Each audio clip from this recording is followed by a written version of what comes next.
We're going to talk about how your start is going to work a little bit. And I'm going to show you some video and then of a couple of you guys so we can demonstrate it. I'm going to show you a video of Asafa Powell. Does anybody know who Asafa Powell is? He's like one of the fastest guys in the world. On his start, and I am not expecting anybody to do a start just like Asafa Powell. You guys are not track athletes, but running a 40 is essentially a track event. It has nothing to do with football. You're just trying to run 40 yards as fast as you can. So if we're trying to run 40 yards as fast as we can, we might as well look at the fastest people in the world to at least get an idea of what we should be doing. Okay? Some things to think about when you are accelerating. First thing is, it is one phase of the 40, and it is, you got to look at your 40 as you've got your start, you've got your transition into your top end speed, and then you've got your top end. For most of you, the first 10 to 15 yards is like your acceleration or your drive phase, and then at about 15 to 20, you kind of come more upright, and then from about 20 or 25 to the end, so it's pretty short, then you've got your top end mechanics. Those are three different parts. Most of us are going to make more of our progress in the first 10 to 15 yards than we are anywhere else.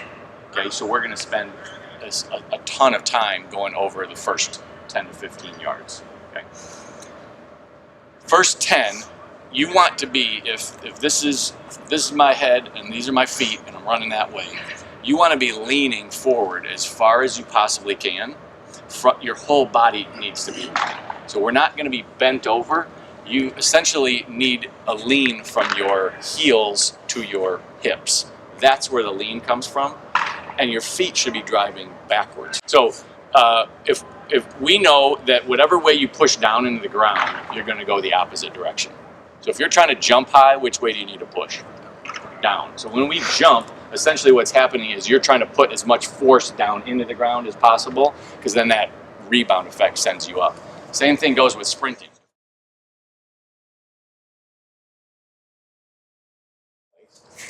In order to overcome inertia, longer impulses will overcome inertia faster than shorter impulses. And what I mean by that is, the harder and longer you push down into the ground, the easier it is to get going.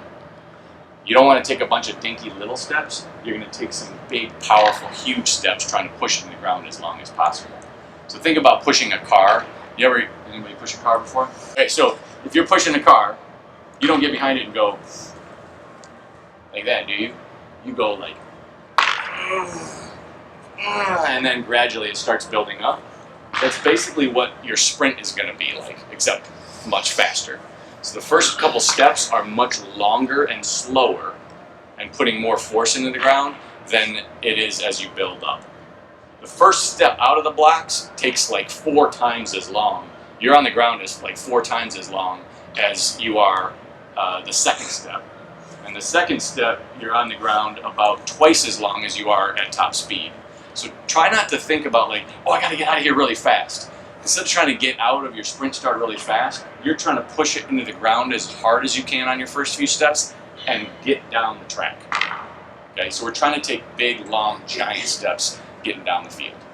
Does that make sense to you? Everybody pick up your right foot, slight bend in your left knee, knee up, toe up. Okay, if I have you drive your right foot down into the ground right now, which way are you going to go? Which way? If you drive your foot straight down in the ground, which way are you going to go? Yeah, up. Right? So it's going to be, it's going to look kind of like that. Okay, you're just going to pop straight up in the air. Okay, now your ankle has a big part of this, and that's why we're doing these foot poppers. Whenever you're pushing down into the ground, any weaknesses that you have in your body are going to get exposed, and all the energy is going to leak out. So in order to run faster, you first have to put a lot of force into the ground. You have to put it into the ground as fast as possible, and you have to put it in the ground in the right direction.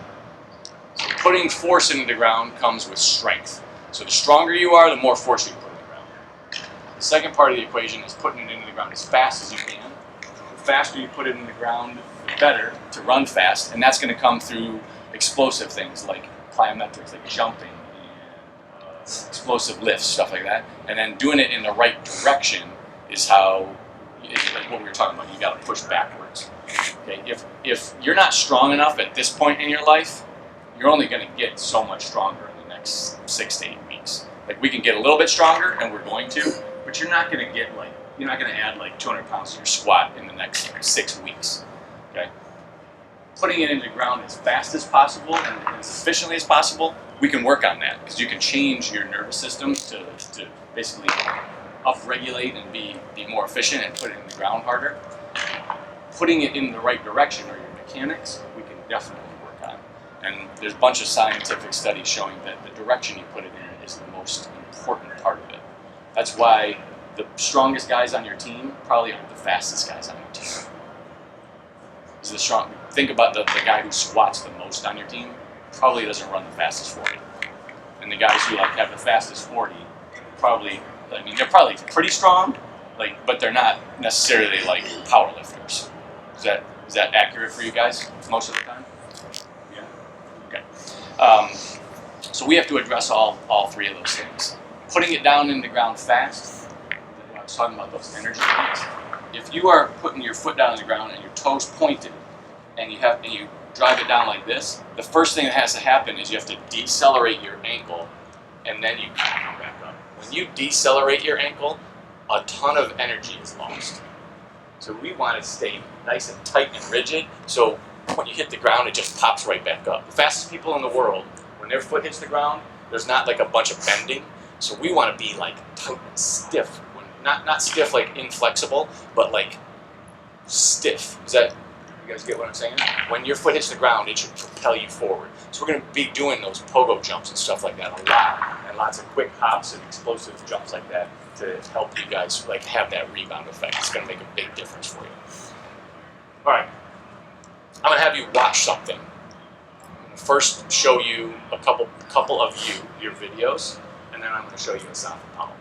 I am not going to show you your videos to make fun of anybody or to like embarrass anybody. We're going to watch each other so that we can learn from each other and figure out what we need to do. Because everybody's going to have similar things that we need to work on. It's just going to be like some of you will have to work on slightly different things. Does that make sense? All right, Andrew, I'm sorry, but you're the first step. Okay. Okay, so the first thing that we're going to look at is we're going to call this your power position. Your power position is when you initially take off and your knee is at its top position before your foot starts to come down. So it's like that first launching phase. You guys all see what I'm talking about? It's that first launching phase. That's going to be a huge part of your 40, and basically this power position sets you up to run a faster or slower 40. If you don't get in the right position on this step, then it's a lot harder to make up for it. Okay, so we're going to spend a lot of time on that. When you are in this power position, or what we're looking for on this power position, is you want a straight line from your ankles all the way to your head. Okay, Andrew's got that pretty good right now. The steeper the lean is, the better. So that would be better than that. Does that make sense to everybody? Because the farther we're pushing horizontally, the more horizontal the push is, the better. I'm telling you guys all this right now just so you know, because for the next 8 weeks, like, you're going to need this information, because we're going to just be hammering this stuff. We're not always going to be talking this much. In fact, we'll never talk about this again. Okay.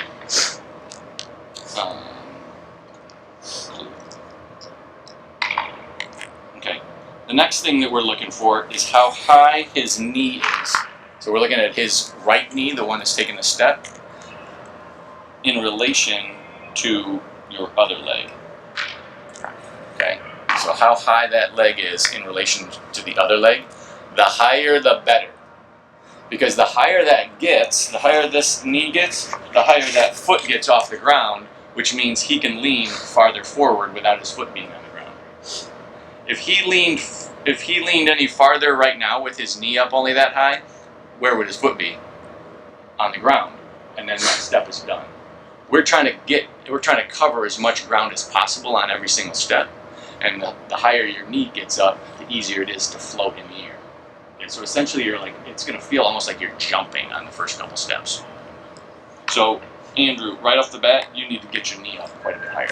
Now, for big guys, this is like the hardest thing ever because you are bigger. So when you lean forward, it feels like you're falling. It feels like everybody's falling, but big guys, tall guys, you're feeling like you're falling even more.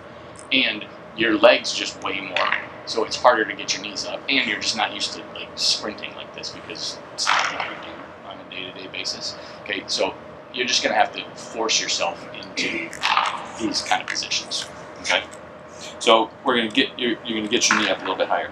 If you look at how far he goes on his first step, like where his first step lands, what's your guess on how far that is from the line? 2 feet? 18 inches? You think it's 8 feet? No, it's not, is it? It's not that far. And when his foot hits the ground, his back foot just barely came off the back, the ground in the back. You guys see that? Okay. You want to launch yourself a lot farther than that. So you're in the air essentially. Your feet aren't moving, but your body's moving forward, and that's what's important. Nobody cares how fast your feet are moving. You care how fast you get down to the end of the track. Okay. So you're gonna kind of try to launch yourself a little bit harder on that first step. The fastest people in the world, and you'll see it in a second, on their very first step, they travel 1.5 meters. Okay, what that means is, if my hands are on this line, so in a track start, my first step doesn't land until out about like here. And you're sort of launching yourself and your foot lands out there. Most of us right now, your foot's landing like here. And good would be if we can get it to land out here. Okay, so this is more what we're trying to do. We're not really worried about getting that far, but the idea is to launch yourself that far. Everybody with me on that? Okay. All right, then the second step, what we're looking for is, again, trying to get your knee up high, which his knee right now, in relationship to the other one, is not that high. He started standing up, so he's getting a little bit more upright instead of staying low and driving backwards. And when your foot hits the ground, it should be backwards as far as you can. Like that would be better than straight down, because the farther the angle is on it, the farther you're going to move forward. Does that make sense? So we're trying to push backwards down in the ground. So on those first few steps, leaning forward, knees up, driving backwards is what we're mainly looking for. Does that make sense? Okay. Let's watch this quick video so you can see it, and then we're going to have everybody start to try it. What's that? You seen this? Okay. So what I want you to look at, this is slow motion, and I want you to just watch, like when he takes off and his feet come off the ground, like he keeps going. Most of us don't, so we're going to try to learn that lesson from him. I know we don't have track blocks and all that, and this is a pro, but we're just trying to learn from him.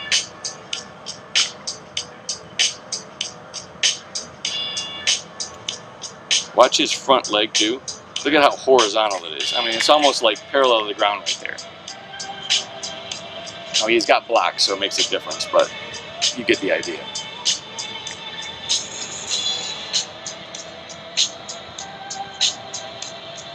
Okay, his knee comes up high. His foot's off the block. Oh, he's still going, he's still going, he's still going, he's still going. Holy crap. You guys see that? Okay.